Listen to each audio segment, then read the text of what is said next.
Politics అంటే చాలా అర్థం ఉన్నా గెలుపు అనేది మాత్రం చాలా మందికి అర్థమవుతుంది. గెలిస్తేనే పాలిటిక్స్, గెలుపుతోనే పాలిటిక్స్ అనుకోవడం కామన్. గెలుపోటములతో సంబంధం లేకుండా పనిచేసే వాళ్లే నిజమైన లీడర్స్. అయితే మనం గెలవడం కంటే వేరే వాళ్ళు ఓడిపోవడమే ముఖ్యమని కోరుకునే వాళ్ళు కూడా ఉంటారు. ఓ పార్టీలో ముఖ్య నేతలు ఇప్పుడు ఇదే పనిలో బిజీగా ఉన్నారట.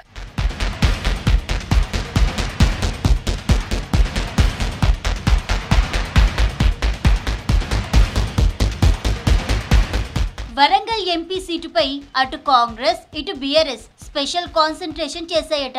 వరంగల్లా కడియం కావ్యని ఎట్లయినా ఓడించాలని కేసీఆర్ ప్లాన్ చేస్తున్నారట. పార్టీ నుంచి పోతూ పోతూ అవినీతి ముద్ర వేయడంతో కేసీఆర్ కు నిద్ర పడతలేదట. అన్ని లెక్కలు తీసే వరంగల్ అభ్యర్థిగా హన్మకొండ జెడ్పీ చైర్మన్ సుధీర్ కుమార్ ని సెలెక్ట్ చేశారట గులాబీ బాస్. మొదట్లో డాక్టర్ రాజయ్యకే ఎంపీ టికెట్ ఇవ్వాలని చూశారట. ఫామ్ హౌస్ కు కూడా పిలిపించారట. ఇక సీన్ కట్ చేస్తే రాజయ్యని కాదని సుధీర్ కుమార్ కు టికెట్ కట్టబెట్టారు కేసీఆర్.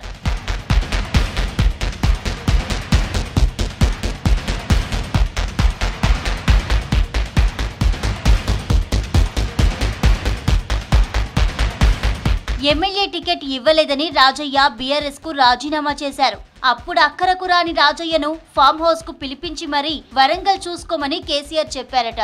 శత్రువుకు శత్రువు మిత్రుడైనట్టు రాజయ్యను లైన్ లో పెట్టారట కేసీఆర్. కడియంతో పడని లీడర్లను ఒకతాటిపైకి తెచ్చారట. దాస్యం వినయ్ భాస్కర్, పెద్ది సుదర్శన్ రెడ్డి, ధర్మారెడ్డి, ఎమ్మెల్సీ పోచంపల్లి శ్రీనివాస్ రెడ్డిలను పిలిచి వరంగల్లో కడియం ఓడిపోవాలి, ఏం చేద్దాం చెప్పండని అడుగుతూనే ఒక్కొక్కరికి ఒక్కో బాధ్యత అప్పగించారట కేసీఆర్.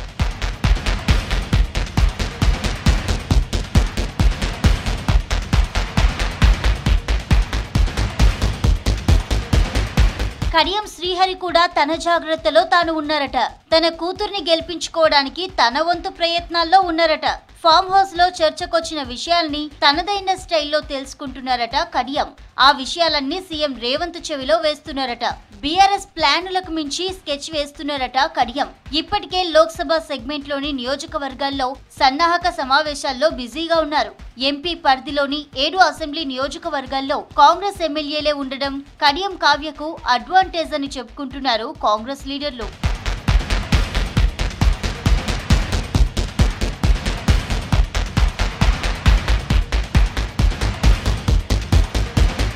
ఇక కడియం కావ్య గెలుపుపై CM Revanth Reddy special focus పెట్టారట.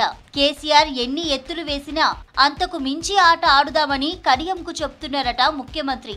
కావ్య నామినేషన్ కు తానే వస్తానని కూడా భరోసా ఇచ్చారట. షెడ్యూల్ కూడా ఫిక్స్ చేశారట. జిల్లా మంత్రులకు ఇన్ఛార్జీలకు ఫోన్లు చేసి మరీ అంతా అలర్ట్ గా ఉండాలని చెప్తున్నారట రేవంత్. వరంగల్లో జరుగుతున్నది కడియం కావ్య వర్సెస్ బీఆర్ఎస్ కాదు, రేవంత్ వర్సెస్ కేసీఆర్ అని చెబుతున్నారట ముఖ్యమంత్రి.